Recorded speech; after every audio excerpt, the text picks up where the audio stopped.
Hello everyone, and welcome to Four Panel, the Geek Show's dedicated comics and manga review podcast. I'm your host Andrew, and as per usual, I'm joined by my co-hosts Mick. Hello! And Rob. Hello! So, how are we doing today, guys? Well, getting out the window. I went out today to buy shopping, and you know what? I actually managed to get toilet paper. I mean, toilet roll scarcities are so last week, Rob, to be fair. It's the strangest thing actually seeing toilet paper in the shops right now. Do you know the strangest thing for me is, I don't think I've ever seen so many people outside when I'm going for walks. Yeah, that's the other thing as well. Everyone keeps going for walks. Like, how many times a day are you supposed to walk your dog, or your cat, or your gerbil, or hamster? Well, you're only allowed out once per day for exercise, and once per day to go to the shop for essentials. Yeah, and once to walk the dog, and once to walk the cat, and once to walk the nephew. No, I think you're supposed to combine those with your one for exercise and your one for shops. You're supposed to, but that's not what everyone's doing.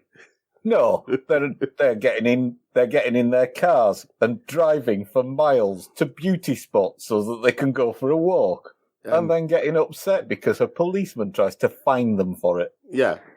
Anyway, enough of this doom and gloom talk. We've got comics to talk about, which I realise saying that is making some very bold presumptions about the comics we've got today, isn't it? It is. It is. If anything, it's just as likely that things are only going to go downhill. Well, one of them's a Troy Nixie title, so that could go anywhere. No, it's okay. I rewatched Annihilation last night, so I'm ready for it. Right. Shall I start then? Yep. Yeah, go on then. Okay. So I'm going to start off with Who Killed Kenny, which is, as its title suggests, absolutely nothing to do with South Park. Although the character is inspired by Kenny from South Park. It's based on a webcomic series called Who Killed Kenny by Alessandro Perugini, also known as Pera. I should have led with that one, really, shouldn't I? It was a lot easier to say. And in this series, Kenny gets killed. He kicks the bucket every single day, in every single episode of the cartoon. Okay. Except he doesn't. It's all a sham. What he does is he stages his own death. And then throughout the frames in the panels in the comic, there are clues as to who committed the murder. And then you have to solve the murder from the clues. So this is basically trying to turn the reader into Poirot, Agatha, Miss Marple, Sherlock Holmes type person. Find the clues, solve the murder. Yeah? Yeah, that kind of thing.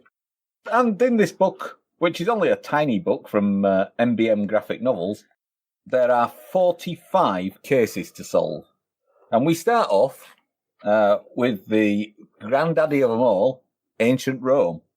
And it's called The Ides of Kenny, and features Kenny as Julius Caesar being stabbed by his peers. Oh, I think I've solved that one. Yeah? Is it the people what stabbed him? Are they the murderers? Ah! Oh, that would be far, far too easy. Hang on. So was it a case of he was being chased by a bunch of people with knives, and then he actually fell down the stairs and broke his neck? And then all of them looked at each other and said, "It wasn't me. I had nothing to do with it."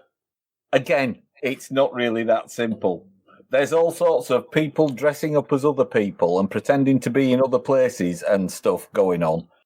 It really is quite bizarre, but this is designed as an illustration as to how the rest of the puzzles in the book work. Okay? So it's almost more like an activity book than a comic, really. It is, yeah. But in comic book form. So, first of all, each different case has a score attached to it. So the next case after Julius Caesar pastiche is Who Killed Kenny, Devil or God?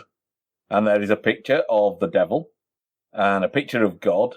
And in front of them, falling over a desk in a death pose, is Kenny. He's got a knife in his back and there's a roulette wheel next to him. And your only clue is add up the numbers to find the murderer. Oh, do the numbers make like 666? That's incredible. You haven't even got the numbers to hand. Oh. Yeah. Hang on, so the devil totaled him, did he? Pretty much, yeah. Oh, that's like the best joke I've made all day. I think I'm done for this month. I'm done for this month, aren't I? That's the best joke you've made. Oh, yeah? No, that's just the best joke you've made. Oh. The next one scores you 6 points. Again, features Kenny on the floor in death pose. Next to him is a pineapple which has been cleft in twain. There's a pool of blood, a tin of tomatoes, a slice of pizza wielding a sword, Right. and a hamburger which has a broken sword in its hand. And you have to guess, who killed Kenny? Hamburger or pizza? Is this some weird sausage party thing going on? No. So, forget doing the show. I just want to solve these mysteries now. So this is how convoluted some of these solutions are. Solution: it was the pizza, because Kenny's wound goes straight through his head, meaning that the blade used had to be long. Motive: Kenny wanted to put pineapple on the pizza, and the pizza would have none of it. Sorry, Hawaii. I've gone off this book. Pineapple does not belong on pizza. And then, So anyway, this is Rob's last episode of 4-Panel. yeah, but 4-panel Andrew Goes Solo is just going to be a very different show. Yes, a much better one. Because it's not even going to be a comics podcast anymore. It's all Hawaiian pizza talk all the time. It's not even going to be it's going to be me eating a nice slice of pineapple pizza ASMR. So tune in next week, listeners, for 4-pineapple. Oh, that's good. That works. So some of the clues are quite useful in trying to figure out the killer. Some of the clues go around several blocks of houses, down the dual carriageway, into the next town, out through the country park, down a long drive to a stately home, round the maze, and back home again in time for tea in order to get to the solution. And some of them are a little bit dark. I give you, for example, who killed Kenny? Homicide or suicide? That is a slightly more grim one, yeah. Yeah. And there's a couple that are like homicide or accident. But yeah, as in these troubled times where we're trapped inside and have many an hour to while away, it's actually quite an amusing diversion, except for the puzzles where the clues are a bit too out there and you find yourself thinking, well, logically there are 4 or 5 ways that this could have happened and none of them are mentioned in the clues. So it's this very 90s adventure game logic then. Yeah. But, amusing in some parts, frustrating in others. Who killed Kenny? Coke or Pepsi? So basically, it's like every other puzzle book that's out there. It can entertain you in some parts, but it's frustrating in others. Because there's that crossword where there's that one clue which you just cannot figure out for the life of you, so you just got one blank left. No, in fairness, that's just frustrating because that's a puzzle where one of the clues is difficult. These are frustrating because some of the clues don't make any logical sense. That's different. The clues aren't hard, they're just not clues. But for the most part, it's quite amusing. There's trips through history. We meet the 4 Musketeers, Beethoven or Mozart. There's a few food-related ones, Coke or Pepsi, cappuccino, croissant or coffee. The odd one out's the croissant. Who killed Kenny? Violin or horn? Definitely the violin. I was going to say the violin as well. Have you read this, Andrew? It's just... Or are you just... Oh, Listen, I didn't take hold on. that course in musical profiling for nothing. Hold on. You've solved 2 of these without even having all the clues to hand. That means you must be the world's greatest detective. Ergo, you're Batman. Oh, no. There's another possibility. Or Basil, the mouse detective. Oh, there's another possibility. He's a witch. I think I'll take Basil, the Great Mouse Detective. Hold on. If we extrapolate that, then makes you deflate a mouse from the tick.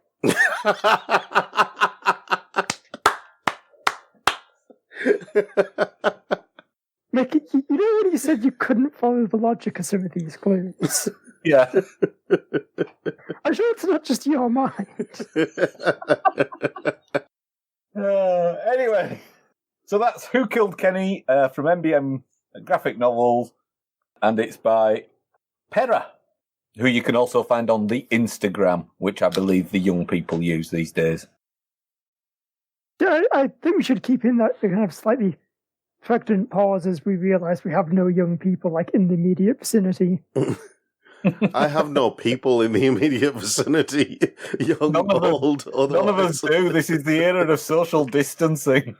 Hell, just to be on the safe side, I'm staying 2 meters away from a mic. Do you know what I find ironic about all this? We went from social isolation to social distancing.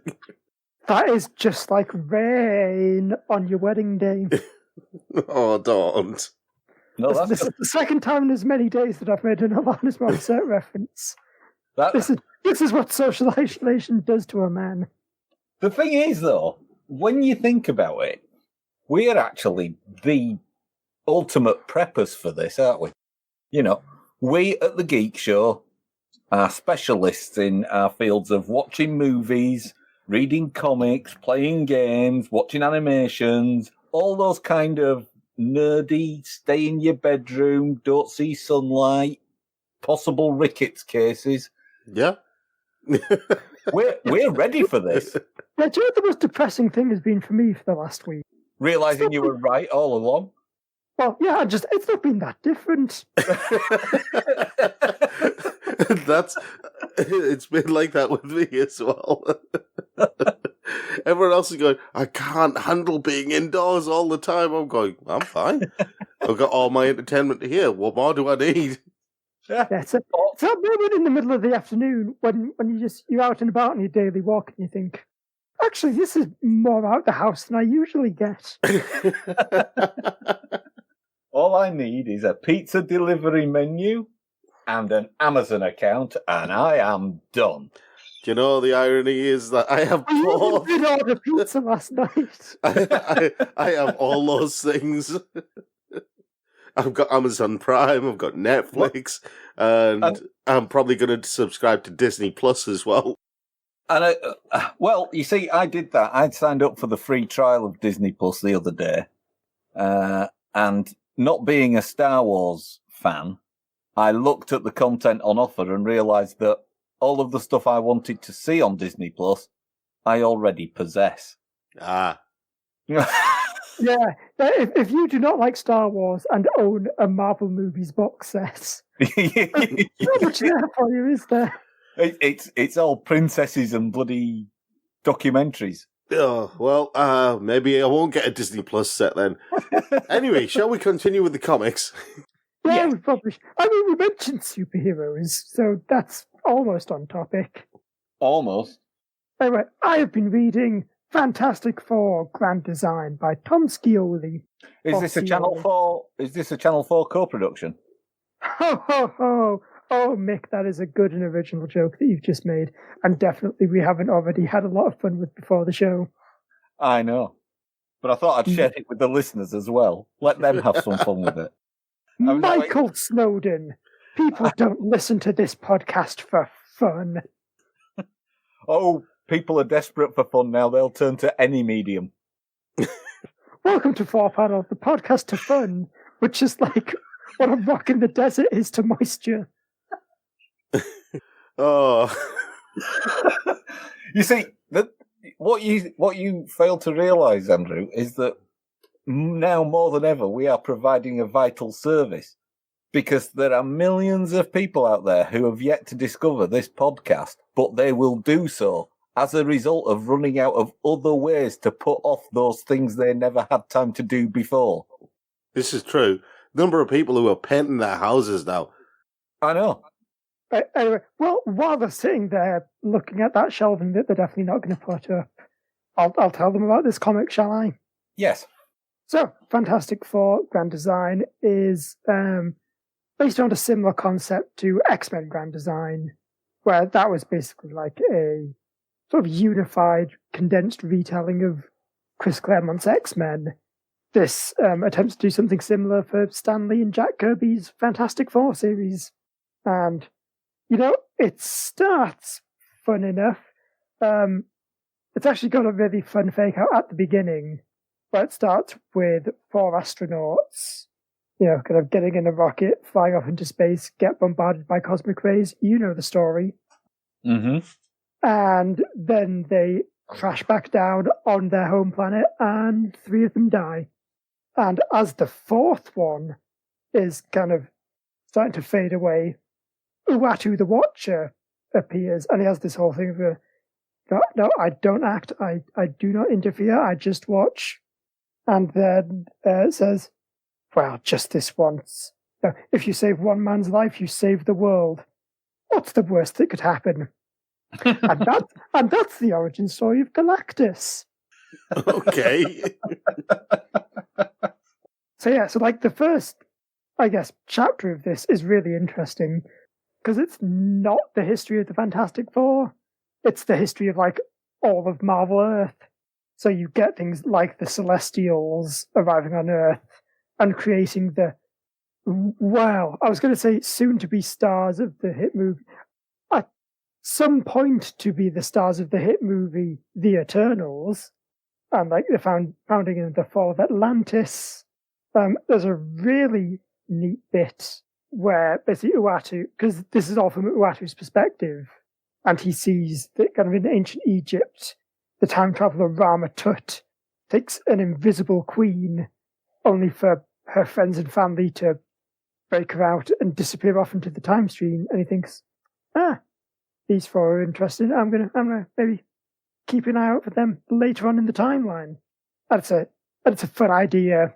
Because the Fantastic Four do a bunch of time traveling stuff, the Watcher becomes aware of them like actually centuries in the past. And yeah, you just get lots of nice little details. You even get a fun bit where it's just a little panel involving the founding of the Shield. The Shield? Yes, from Jonathan Hickman's Shield series. Oh yeah. That Shield. That Shield, indeed. I enjoyed that Shield. That was a good series, as is Stan Lee and Jack Kirby's Fantastic Four, which, we basically get a lot of that, 4 of them go to space, get the powers, stop the Mole Man, have a bunch of adventures. There's a Submariner, there's a Doctor Doom, there's an infant Terrible who gets stopped by his parents. There's there is a diagram of the Baxter Building, so it is almost like Kevin McLeod's there. Well, there you go, you see. Not such a daft reference to Channel 4. Huh. Other terrestrial broadcasters are. Also, Kevin McLeod is not a Highlander. Other Kevins are also available. Other McLeods are also available. Connor, Duncan. Right. Yeah, I think, guys, we're going to have a talk about all these Grand Designs references you keep trying to shove into the show. Yes, it is time. We need to talk about Kevin. Other film releases are available. Anyway, it's annoying because, like, the first half of this book, like, I do quite like. It really goes off the rails towards the end. Not to spoil too much, but I think it tries a bit too hard to be, like, copying what X-Men Grand Designs did. Because basically, as a bit of a spoiler, that one ends like with it all actually leading up to the Days of Future Past. The story where it's like the future and the Sentinels have taken over. Yeah, and then like some X-Men travel back in time to sort of prevent that. It's implied that that's what leads to the actual comic book series. Is like that's the new timeline, and this seems to do a similar thing with it all like devolving into a bad future, which just like does not work for the Fantastic Four. Like that's very against what that team is about. Like, they're more the fun, wacky family. It ends up really kind of spoiling the whole experience for me. It does have a reprint of This Man, This Monster at the back, though, so that's fun. Which one was that one again? That's the one where it's like a guy who steals the Thing's powers. Oh, yeah. That was a good story. Yeah, and he's going to destroy the Fantastic Four. But then they're so nice to him that in the end he decides he's going to sacrifice himself to save them instead. It's a good classic Stanley Kirby story. It's that thing though. I mean, nobody really understands the characters better than the person who created them, or the people who created them. That's why when you get those books or those series of books or those films or TV shows where somebody's been the creative force behind it for a while, but then they leave for whatever reason or they pass away, and then someone else takes over, you can always tell someone else is at the helm, someone else is doing it. Yeah, I mean, I guess that's kind of a thing with comics in general. It's why it's probably better to always try and spin your own thing off rather than trying to copy what the original creators did. Yeah. Say, I don't know, Immortal Hulk. Yeah? Ooh. Well, no, he's got a good point. Immortal Hulk is a really big departure from all the traditional ways of telling a Hulk story. Yeah, I know. I just don't like it. I know you don't like it, but It's okay. You know what we should do? Because I did actually get Chris from the Play Comics podcast, whose show I guested on a little while back. Yeah. Actually got him started reading Immortal Hulk pretty recently. So I think we can finally replace Mick. But no, I've got nothing. I know another thing that they could look at doing is actually just continuing telling a story from start to finish rather than rebooting it all the time, like they've been doing recently with the Miss Marvel ones. Or Ms. Marvel, they've been just continuing telling the story instead of just... Well, I mean, to be fair, that's what Fantastic Four Grand Design does. Yeah. It's just a story that gets a bit whiffy by the end. Sorry, I love that description, called it whiffy. Do you know what else is good? What? The True to Account Fantastic Four Family album, where some brave maverick posts a single panel from a Fantastic Four comic every single day. You should really follow that one. We will have a look at it. Anyway. It's my podcast. I'll self-promote myself as much as I want. Is it me now? It is you now. Right. So I've got The Golden Sheep, volumes 1 to 3 by Kaori Ozaki. Yes, this is the manga corner now.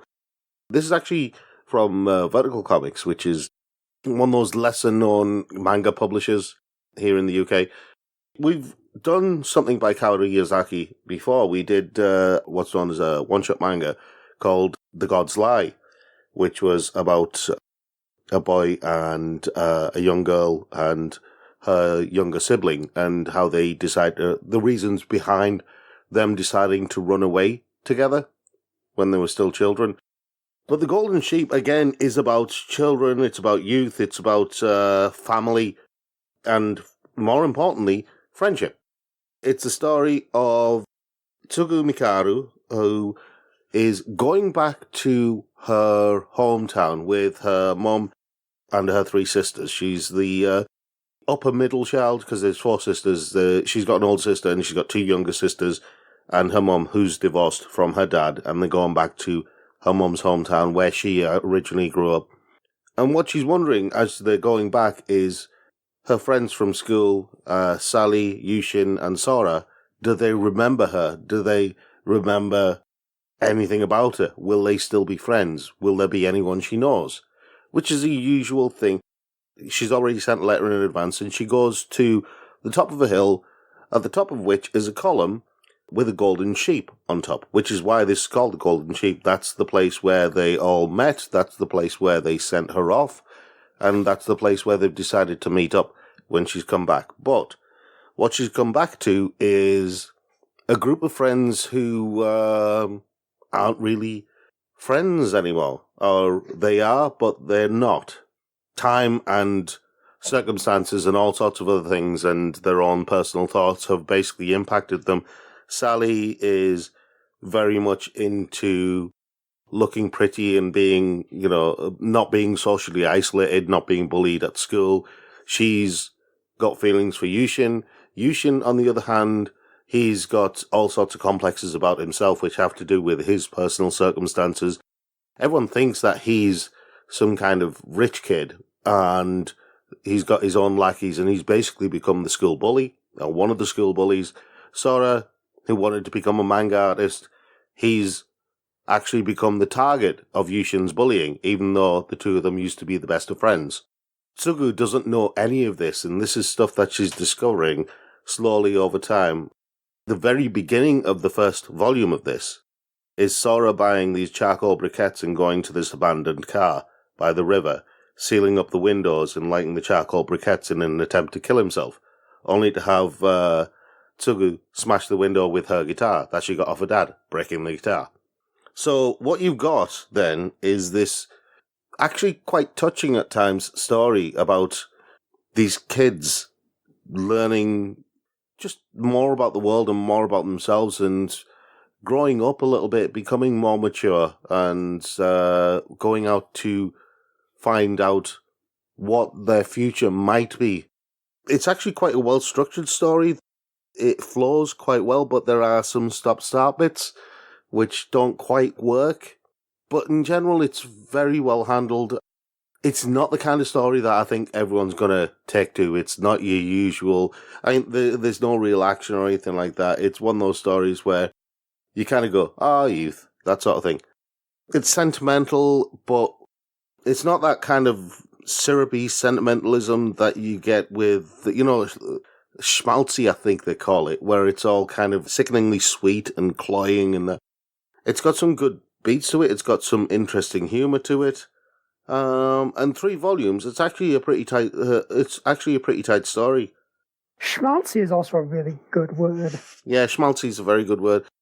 Yushin's decided he wants to be a boxer. He fails the first pro boxing tryout and thinks that he's useless, and so they have to build him up. Sora and Yushin kind of patch things up. They've decided that they won't forgive each other for what they've done to each other. And it turns out that Yushin bullying Sora actually began with Sora offering Yushin pity that he didn't want, instead of just trying to be his friend, because they were kids at the time.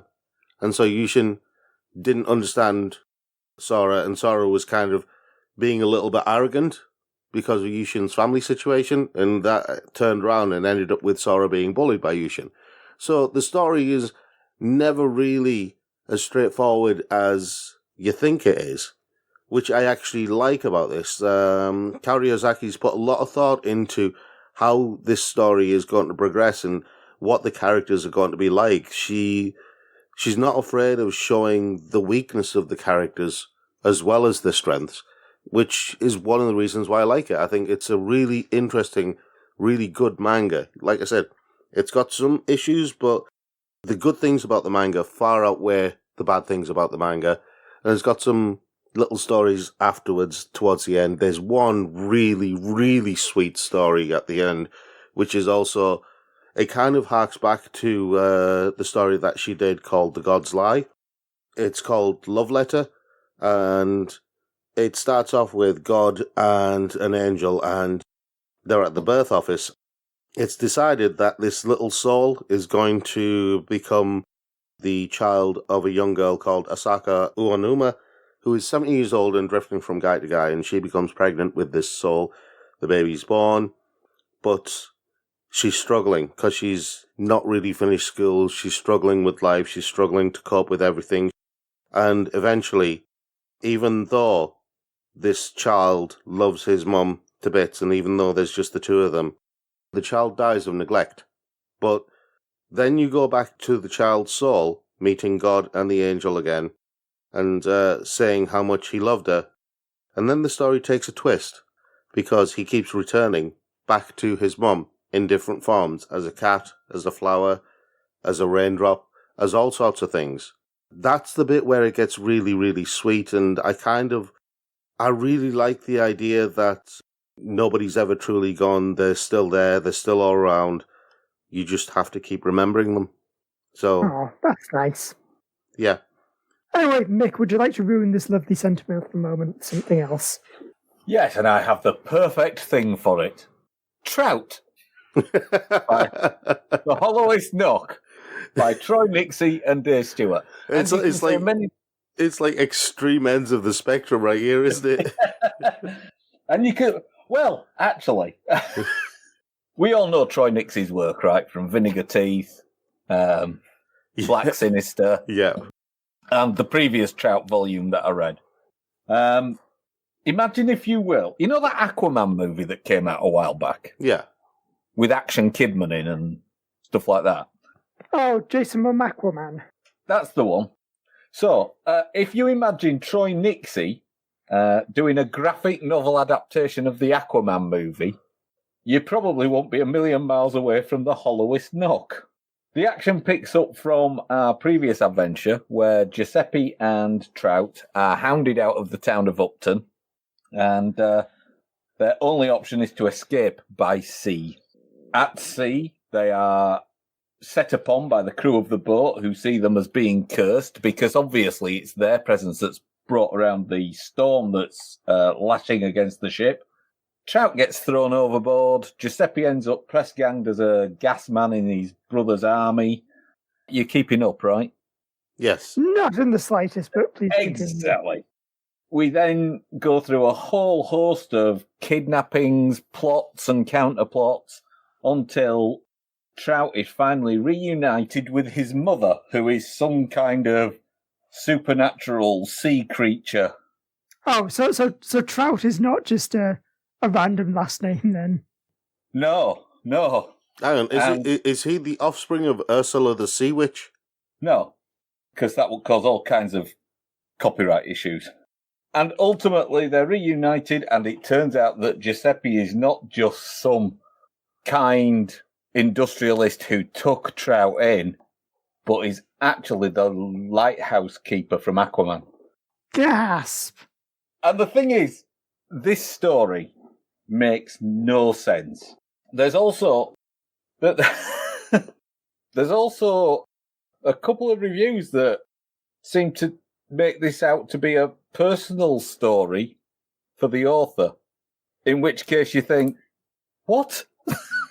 I'm questioning. Having read some of Troy Nixie's stuff, him secretly being like a half fish man from Atlantis makes a surprising amount of sense. Yeah, but how does that fit in with the Black Sinister? Well, that wasn't referenced as being a personal story. And also, Trout doesn't exist in the Black Sinister universe. Then again, you don't know what Troy Nixie got up to on his gap year. Yeah, well, that's my point. But Black Sinister and Vinegar Teeth are two separate series. Trout is a separate series. So you don't have to link it back to Black Sinister. No, I'm just saying that if one is supposed to reference Troy Nixie's life, then maybe the others do as well, just in ways we never imagined. Oh, actually, that's right. Vinegar Teeth was the one with the alien in it, wasn't it? Yeah. That explains. I've been trying to remember what you said happened to the alien. Yeah. But that's a completely different series. It is. But yeah, in typical Troy Nixie style, you enjoy this, even though for probably about 75% of it, you don't have the vaguest clue what the hell is going on, what any of the characters are saying, referencing, or indeed are. I mean, some of the denizens of the ocean defy description. They're sometimes part jellyfish. There's one thing that splits into two when it's killed. There's a sort of evil god-type creature. The swirly nightmare man from the Hollow Knock story that I read previously, he turns up. And oh, boy, is he a nightmare. Quite literally in some cases. And yeah, it's just It's just more of the same weird art, weird story, but ultimately quite satisfying. And that's published by Dark Horse Comics. Well, there you go. I guess over to me then, is it? Yep. Yeah, that would be the traditional order. And shockingly, it's a return to Manga Corner. Or I guess a different corner that also does manga. I am very territorial. So I've been reading Blood on the Tracks, Volume 1 by Shuzo Oshimi. Okay. And this is a manga about a boy named Seiichi, who, he's just your typical teenager. He's, wakes up in the morning, kind of is very, breakfast, eats, school, and, has plenty of friends, likes to swim, maybe has a little crush on one of the girls in his class, and also has a mother who, she's lovely. She's, makes his breakfast for him, packs his bags, makes sure he gets off to school okay. And as the manga progresses, we come to realize is maybe overprotective in ways that really makes you kind of question the relationship between Seiichi and his mother. Okay. This is all leading up to a trip that Seiichi, his family, and his cousin take. Well, his cousin and his parents as well. Just a big family outing. And not to spoil it, ends in, well, a quote-unquote tragedy. Well, I guess it is a tragedy. The quote-unquote is more around because there is an accident. Okay. Yeah, and it's just this really, neat, slow burn kind of psychological drama. As, you increasingly realize, oh no, Seiichi's mum, she's just not quite right. Ah. Right, I get it now. Linking into the overprotectiveness and everything like that. Yeah, exactly. To ludicrous degrees, they say that when Seiichi was in kindergarten, she would come every day and just, stand at the back of the class. It sounds like Kathy Bates in Misery. It is, yeah, this is basically a bit like that kind of psychological drama of just the person who's seemingly very nice, very helpful, and just that kind of mounting sense of dread as you realize, yeah, it's just. Yeah, all Robin Williams in 1 Hour Photo. That was another one like that, wasn't it? Oh, yeah, 1 Hour Photo. I completely forgot about that film. And that works because it's lovely Robin Williams. Yeah.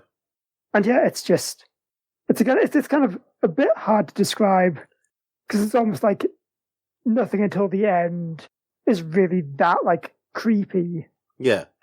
But it's the fact that this is all building to something. And the further in you get, the more you start to think, oh, this might be going somewhere bad. Yeah. And it's just got some really neat art touches as well. Seiichi's mother has a slightly lazy eye. Okay.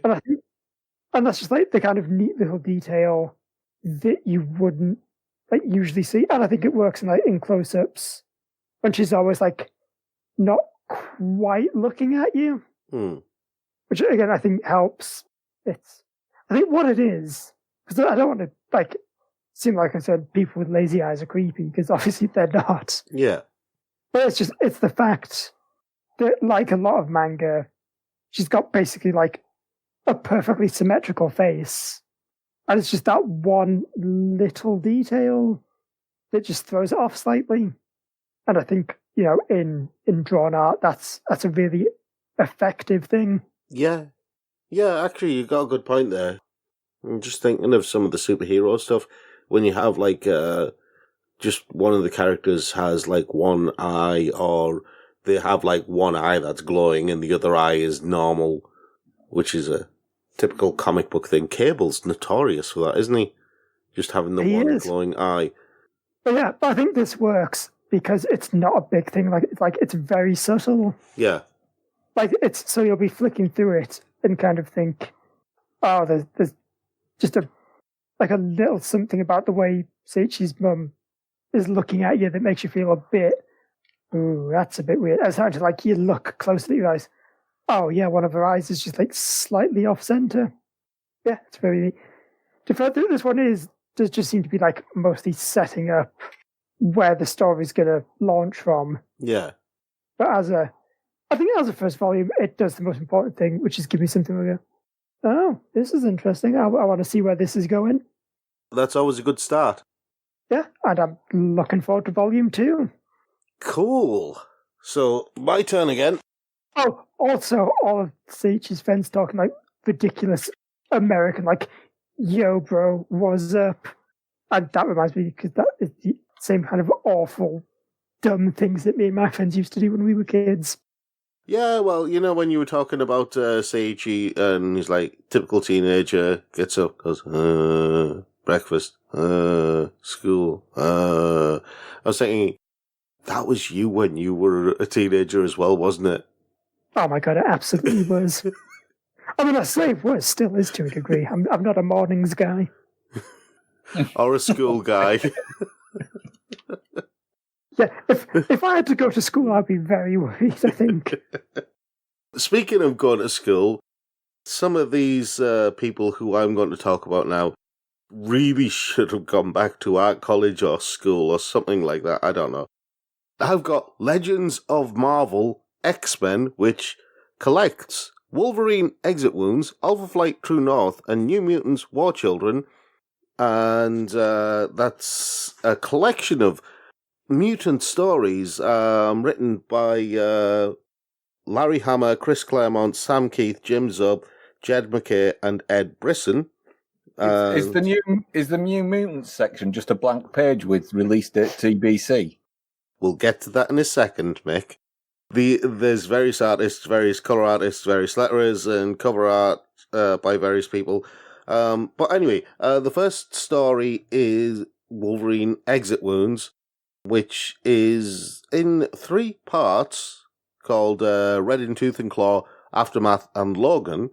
Red in Tooth and Claw is written by Larry Hama, Aftermath is by Chris Claremont, and Logan is by Sam Keith. We'll come back to that last one in a second. But anyway, first one, Red in Tooth and Claw, is all about Wolverine being conditioned by the folks at Weapon X.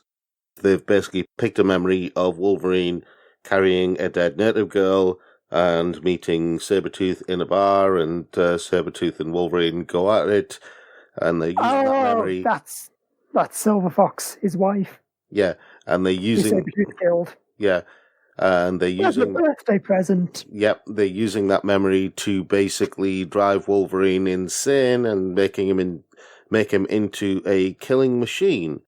That explains why Wolverine really wants to kill Sabretooth. It moves on from there to Aftermath, which is the story written by Chris Claremont, and is probably the best story in this. I'll be honest. Aftermath is actually quite interesting because it's Wolverine going back to Japan, and the whole thing is, or a lot of it is supposed to be in Japanese, and he's got Kitty Pryde with him, and he's got somebody else who I can't remember the name of, who is Japanese. They basically come to this town, and they come to this ramen shop, which is run by a young Japanese mother called Hoshiko. Her husband, who is aboard the Star Corps, has told Wolverine to go visit her because he's worried because she's having trouble with somebody who wants to buy all the ramen places in the town and is basically trying to force them to close and give up their recipes. So Wolverine's there, and he's basically cooking ramen because he knows how to cook and everything like that, when these Yakuza bozos turn up, and they're like, oh, you know, you got this gaijin here, yada, yada, yada, only for Wolverine to lose his temper, because Wolverine has cooked and they've spat his food in his face, so he's not happy about that, but he doesn't go as far as killing them.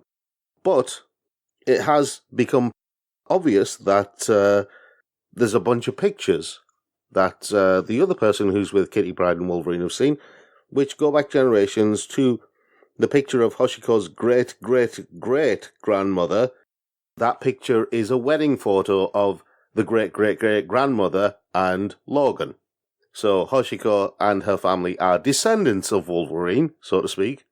And then when Kitty turns up with this sword that they call a staff for some reason, bad translation I suppose, they say it's the katana of the clan Yoshida, so it's not a staff, and that means they've been fighting Lady Mariko's Gaijin beloved, and they're so doomed.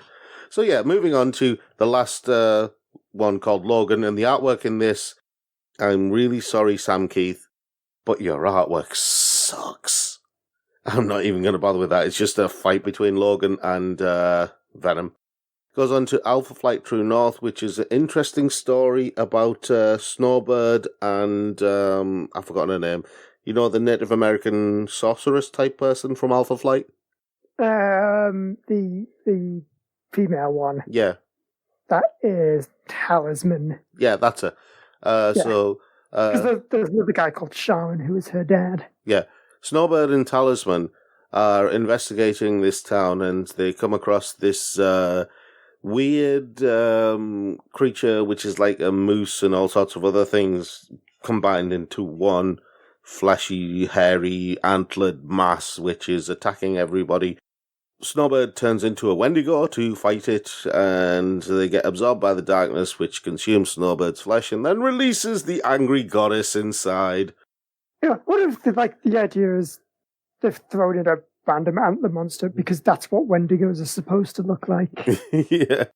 Anyway, it turns out that this random antlered monster actually is the discombobulated spirit of her dead mortal father, Richard Easton. Snowbird's mortal father, I should say. Sure, why not? Yeah.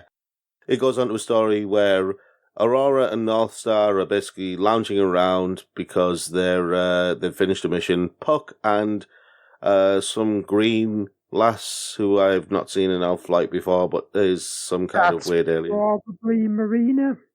Is it Marina? Yep, she was married to Neymar once, then she turned into a big fish and died. But then she got better, so it's okay. Yeah, she's some weird alien thing, isn't she? Yeah, but she's a Plodex. That's it, yeah. So it is Marina. So anyway, Puck and Marina are having this conversation, and Puck's talking about how he killed some weird tentacled monster in the past, but Marina... Oh, no, I thought I'd gotten away with it, but nope. Stingray theme tune is in my head now. But anyway, Marina realizes that Puck's not telling a story. He's actually giving Marina a confession because Puck killed a Plodex in the past, and that's a lot of P's to say all at once. It goes on from there to Vindicator, female Vindicator, with her daughter running away from male Vindicator because female Vindicator has apparently killed people in order to protect her daughter, and so they're on the run. And that one I didn't really like, left a bit of a bad taste in my mouth because it's talking about how they have to lie to her. If we want her to trust us, we need to make the lie more believable, because whoever wrote this obviously doesn't understand the effects lies have on people. Goes on to... It's a kind of awkward trope, isn't it? The whole, oh, I'm lying to you, but it's for your own good. Yeah, it's not. Never is. Moves on to New Mutants War Children. Now, I really want to ask Salvador LaRocca. No, not Salvador LaRocca. I really want to ask who did the art in this. Was it Chris Santamaria, Ian Herring, Jim Charalampidis, Ron Patterson, Val Staples, or Matt Miller? New Mutants War Children. New Mutants War Children. It's the one with all the weird distorted art and stuff like that. Well, yeah, I thought it was. It's Bill Sienkiewicz, Rob. This is the one I'm thinking of. Yeah, this is the one drawn by Bill Sienkiewicz. Is it? Bill has a very recognisable, weird and distorted art style, Sienkiewicz. Yeah. So anyway, This is the story of Warlock who gets infected by something, and then everything goes to holy hell. And yeah, it's a very strange story. It's the kind of thing that I would have expected from, say, 2000 AD or heavy metal rather than a Marvel comic. And I'll be honest, I kind of like it. Yeah, I do. Like, I thought the writing was a bit spot. Like, it very much reads like it's written by Chris Claremont, who has not written the New Mutants in over a decade. Yeah. But the art was really cool. Yes, the art was great. And then it ends at the end with a story that starts off with Cable and Domino in a hot tub. Because, yeah, apparently that's a thing. Turns out that that's not a thing because that's not actually Domino and Cable's just hallucinating in the middle of a fight against people. X-Force have one bath and it's very large, so it makes more sense to share. And in the future, water is valuable. I mean, now water's valuable. Can you imagine the environmental cost of running a separate bath for each member of your group of action teams? Because that's like Cannonball and Sunspot and Shatterstar and Richter. And if Feral's still on the team, good, the time it's going to take to unclog the drain. That could be Marvel's next next superhero series, Action Teen. And when he grows up, he'll be Action Man or Woman. Also, more importantly, does that bath have a jacuzzi function, or do they just rely on Richter to do it? I don't know. It's a very important question. I think we need to bring up Fabian Caesar. Or actually, no, not Rob Liefeld. I don't want to ask Rob Liefeld. Fabian Caesar. He'll know about X-Force bathtub etiquette. So anyway, that's Legends of Marvel X-Men. Who's next? That will be me. And I won't take up too much of your time with this one. This is Agents of Atlas, sticking in the Marvel universe. Pandemonium. I was going to say, do they go around telling people where to go? Well, no, that's the lesser-known spin-off, Travel Agents of Atlas. I can't believe I've actually made 2 good jokes in one day. I think I'm done for the rest of my life. Travel Agents of Atlas, Atoll Protected. Yeah, so this is Agents of Atlas Pandemonium. Now, this follows on from their appearance in War of the Realms, and the collection for that is New Agents of Atlas. Obviously, because they survived that adventure, they've now lost the new title and are just Agents of Atlas. It's written by Greg Pak, it's by Nico Leon and Pop Mann, and the colorists are Federico Blee, Rochelle Rosenberg, and lettering is by VC's Joe Sabino. There's also an extra issue called Behind the Veil, which features what I guess are now the old Agents of Atlas. The used Agents of Atlas. The slightly worn Agents of Atlas. Yeah, they've lost that new Agents of Atlas smell. The ready for eBay Agents of Atlas. But just you wait next year for Marvel's hit series, Refurbished Agents of Atlas. So that one's written by Jeff Parker, inked by Jason Paz, and colours by Dono Sanchez Almara, and pencils by Carlo Pagulayan. So, this features the new Agents of Atlas, or now the Agents of Atlas, who are Amadeus Cho as Brawn, Cindy Moon as Silk, Seol Hee as Luna Snow, Pearl Pangan as Wave, and Lee Ling as Aero, who loyal listeners will remember I reviewed in the last episode. Her solo book, that is, not just like her as a person. No, I reviewed her as a person. Now, the thing is, I really liked Aero as a solo book, and so really looked forward to Agents of Atlas. There was something fresh and new about Aero that I thought, well, you tie that up with some other things, with that kind of Asian superhero feel. What is there to not like? Well, the problem is it's gone all Marvel mainstream and it's just a mess. That's the problem. You've got a fight between 2 different dragon factions that seem to have a whole load of backstory that you need to understand. I mean, I don't know how big a factor in the Marvel Universe dragons have been in the past, but, there's at least 2 of them having a battle here. Is this the fight between whether dragons are long snaky things or whether dragons are basically big flying lizards? Western dragons versus Eastern dragons. And actually, I think I find the real answer is 3. Dragons are space aliens. Oh, but it'd be great if they had if they had rings, or they were going around going east side, west side. So anyway, and they went into battle, snapping their fingers as they danced down the street. Yes. So anyway, the full lineup for Agents of Atlas is Braum, Silk, Shang-Chi, Swordmaster, Arrow, Wave, Crescent, and Lunar Snow. But actually, the story only really involves Silk, Braun, and Lunar Snow. Jimmy Woo makes guest appearances.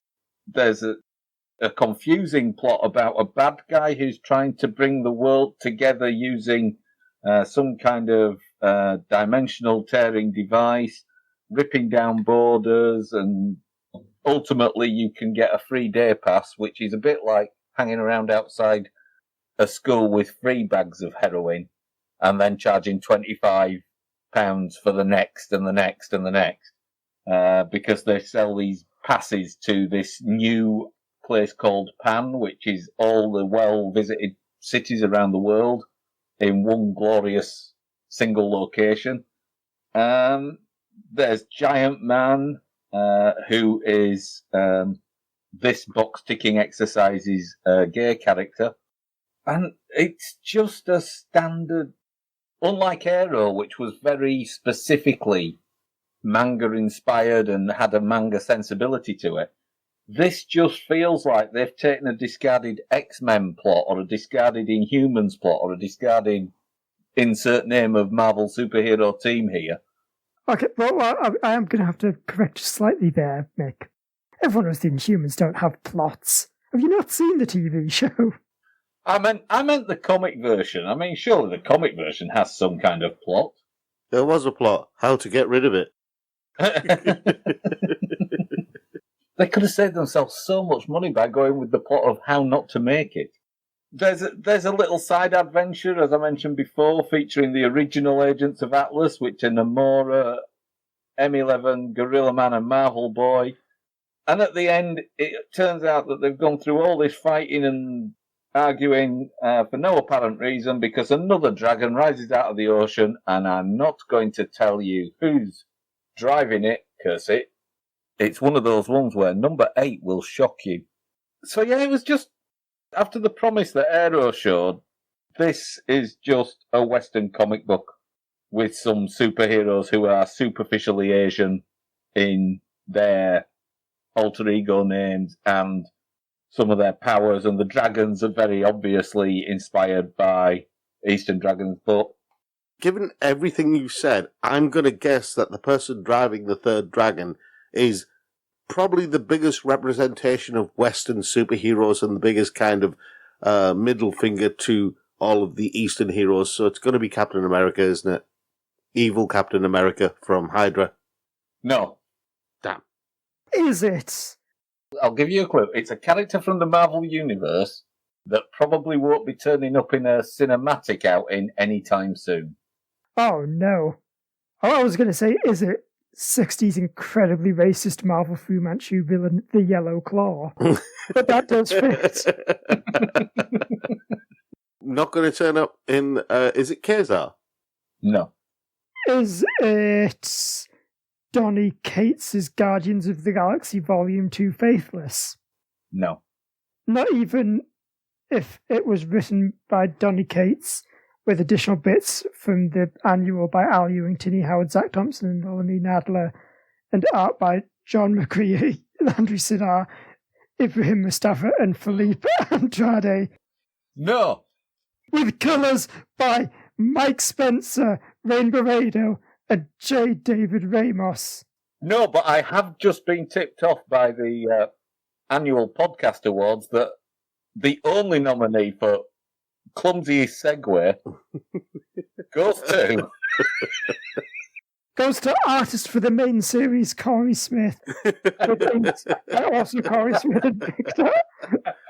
On a zebra with colours by David Curiel.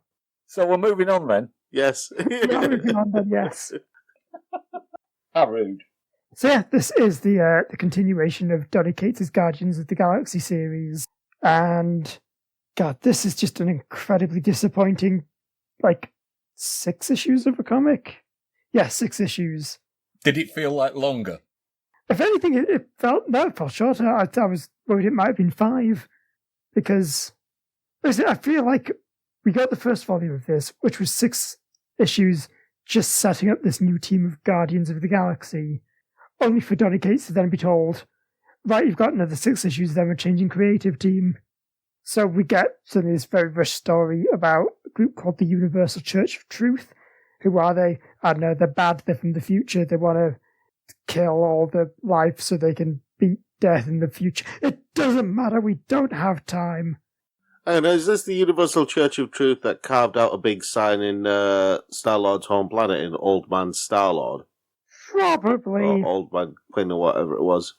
But anyway, Star-Lord has new Guardians of the Galaxy consisting of Groot, Beta Ray Bill, Moon Dragon, Phyla-Vell and Lockjaw. They've got to go stop him. And after spending 6 issues just getting this team together, half of them then they get immediately mind controlled and basically sidelined for the rest of the series. Wow. Just so they can get, oh, right, we've got to bring Rocket Raccoon back in now because he's the most popular one. Were Marvel executives just out for blood on this one? No, just, even more than normal Marvel, Cosmic Marvel seems to be, hit even worse with, we're going to have an event and then another event. And then, okay, you've got 3 issues, but then we're shaking it all up again. And so they turned around and said, right, you can't use this character, this character, this character, this character, or this character. No, I don't think it's even that. It's just, this is clearly, Donny Cates, I feel had a lot he wanted to do with this series. I was just suddenly told, right, you got 6 issues to do it in. Because the first arc, establishes Rocket Raccoon. He's missing, and he's had some kind of falling out with the Guardians. And that falling out turns out to be just, basically he's found out his implants are failing and he's dying. And so he just abandoned the team without even saying goodbye. That's why they're mad at him. Is that it? Yeah.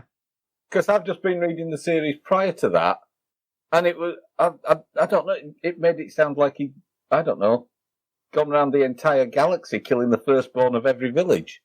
Yeah, exactly. And I feel maybe, again, with a bit more time, they could do, because you can kind of understand it's we're not actually angry, we're really sad that our friend is dying, and we're just, latching on to the fact that he ran away, to kind of be I don't know, he's dead to me, so I don't need to worry about him, even though I very much am worried. But it's just the fact that it's very Rocket, you're dying and you ran away. Ooh, right, get your Gundam mech, we've got to go save the Guardians. Yeah. That's just, and again, it's lots of stuff like that. Universal Church of Truth. They seem quite cool, quite creepy. They've got a giant, space cathedral as a ship. That's neat. Who wouldn't want a giant space cathedral as a ship? Atheists. Oh, yeah. Actually, it's all sounding a bit Day of the Doctor. Yeah. It is a bit. I mean, to be fair, Donny Cates, he is from the UK. He probably is somewhat influenced by Doctor Who. And also Donny Cates, while we're here, because I know that I've been, kind of quite excusatory. Oh, if only he had a bit more time to do what he wanted on this. Literally, the last 1, 2, 3, 4, 5, 6, 7, 8. Please say pages, not issues. Yeah, 8 pages of this book are just double page spreads of Donny Cates' other mini-series that he's done. Jesus. So you've got a big double-page spread of Silver Surfer.